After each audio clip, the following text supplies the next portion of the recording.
What's going on, guys? Just got a little package outside of my door. Finally got the shifter in for the Lexus. Little sneak peek. Boom.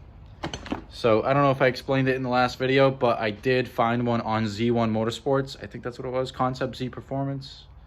Yeah, Concept Z Performance. And so that's pretty sick. I'm gonna go ahead and start jacking up the car in a better form than what it is right now. Kind of want to get it on an angle so I can get my fat ass under there. But let me go ahead and show you guys the shifter assembly and all of its beauty. So here is the $500 and something shifter. You know, kind of nuts, but you know, beautiful piece. Really looks really nice. It's already pre-greased in there, which is cool too. Kind of see it, but awesome anodized finish. I don't know what the brace is, but looks real nice. I believe I have everything. There's the little stays, the little mounts, the shifter, the shifter arm thing, the roll pin, the relocator. I'm definitely gonna have to use this. And this guy that goes on the selector shaft. So definitely need that. Some new hardware. Sick. So I'm gonna go ahead and drop the car down and get it up on an angle like that. And hopefully that is a little bit easier for me. All right, so this is how we're looking right now. A little sketchy, but should be nice and high.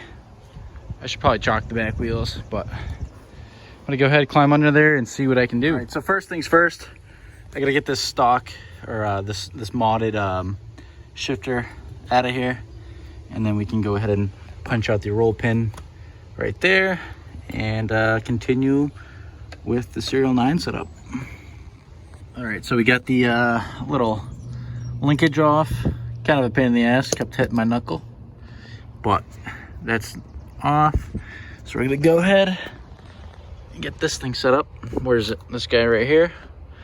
Grab the little roll pin that's applied. Go ahead, bash it in just a little bit, and then get it on there, slip it on, and smack it on the rest of the way. All right, so got that piece on, got the roll pin all the way through. Kind of a bitch. What I did is kind of get it in, obviously in the beginning, use a second hammer, and then hit the ball peen, and it went right in. So that's pretty cool. Next up, I believe, is mounting this thing. All right, so got the shifter installed. I still didn't do the reverse lockout. That will be as I get it finally, like, you know, assembled and together. Right now, what I'm gonna go ahead and do is I'm gonna go to the top of the car and install the oh fuck. Alrighty, so I got the little shifter installed. Might have to adjust it, no big deal, I can do that after. But I got this Autosports Engineering trans cross member, super nice piece. I think it was like 200 bucks with an OEM Z mount. So I'm gonna go ahead and just loosely bolt it onto the mount, and then I'm gonna take the jack up the trans, and throw some of these bolts in. All right, so unfortunately, I really can't continue today. I did end up modding this mount. This is an Autosport Engineering trans mount, and I'm guessing that they want you to use pretty much all their stuff. So I obviously do not have the Autosports Engineering bell housing adapter.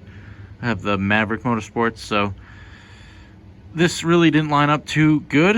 As you can see, the bolts are at the very end of the trans mount. Obviously, this is just for now. Like, I'm not gonna even run these bolts. But I ended up having to notch the trans mount right there. I really didn't want to fuck with this thing because, you know, this is a nice piece of aluminum, and I guess I could notch it just a little bit, but not gonna do that today. Still have to throw some lock washers on these guys, but so reason for stopping today is I cannot get the trans tunnel clearance like it should be. I just do not have the proper tools right now. So tomorrow I'm gonna go ahead and borrow my boss's air hammer bit set. He's got some really long ones, so I can throw my air hammer on and pretty much go from right here and hit whatever I need to, both sides. So I don't need too much, but I need enough so the trans doesn't sit on the trans tunnel and that would just make awful noises. So gotta do that, and then I'll probably have to, if I can't get the trans tunnel up high enough, I'll probably have to space out this trans mount itself, which kind of sucks because this is gonna be low, but we'll figure it out. Maybe I'll pull the interior and just cut up the trans tunnel and, you know, square it out and make it a lot bigger and accept the CD a lot better. So that's gonna be it for today, and we will continue tomorrow if it doesn't rain, because the weather is not looking the best, and it's saying it's supposed to rain tomorrow, of course, so that kind of sucks, but it is what it is. What is going on, guys? We are back on the Lexus for another day. It's been a little over a week now since we last touched it, just because of weather, and I actually went on like a little 3-day vacation riding some dirt bikes, so might have a video with that. But anyways, finally got some nice long air hammer attachments, some bits, I guess you could call them. So I'm gonna go ahead and start air hammering and making some room for this big ass trans, and hopefully we can make enough room to bolt her up.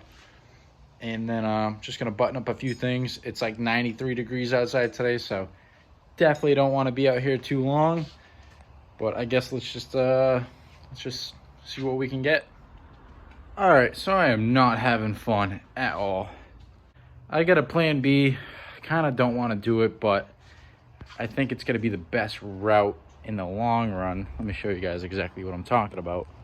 So coming over here, like my ghetto doorstop, but as you guys can see, first off, the shifter hits the trans tunnel right there, so I'm gonna have to cut some of that out. But if you can see the top of the tail housing right there, where that 14 mil bolt is, I cannot get it to clearance enough on the trans tunnel. So what I'm gonna have to do is I'm gonna go ahead and pull the whole center console, you know, all this stuff right here. I'm gonna pull the carpet down and I'm gonna cut it. And when I cut it, you know, I can pull it out, kind of fit everything I need to, and then go ahead and box it and weld it. It's gonna be the best way possible because the trans does sit still kind of low. I'm gonna show you guys. All right, so under the car, as you can see, the tranny is gonna be real low, and I do have some more room to go if I go ahead and notch that that trans tunnel right there. So it's common practice in the SR or in the S chassis world, so I guess the GS is gonna have the same treatment. Not a big deal. See, I have these big old nuts in here as kind of like a spacer, just to kind of gauge exactly what I would need, but it's just right in there up top. It just doesn't want to give, so I'm gonna go ahead and start doing that, unfortunately, and yeah, we'll see what we can come up with. It's really about to come down.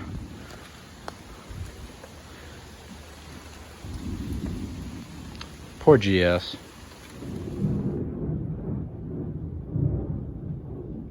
Are you scared?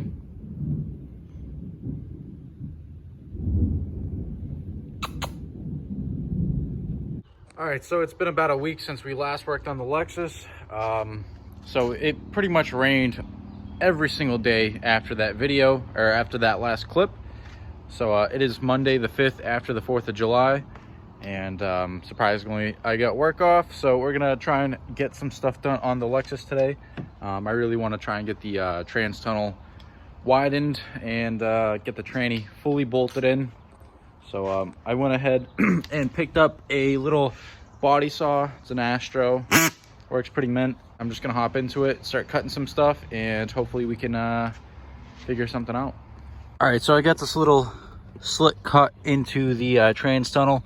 As you can see, that's where the tranny is pretty much hitting. It was hitting about right here. So I'm gonna go ahead and get the jack it up, see how far I have to go before I have to cut some more. And I don't know, maybe that's enough and we can just box that in. But we're getting somewhere. So here we are inside the car. As you can see, I cut a slit right there and a slit right there.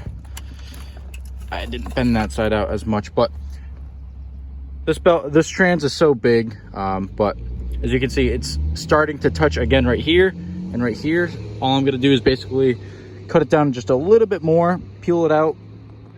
Back here, I had to open up this hole back here to fit the whole, you know, Serial 9 like shifter housing right here.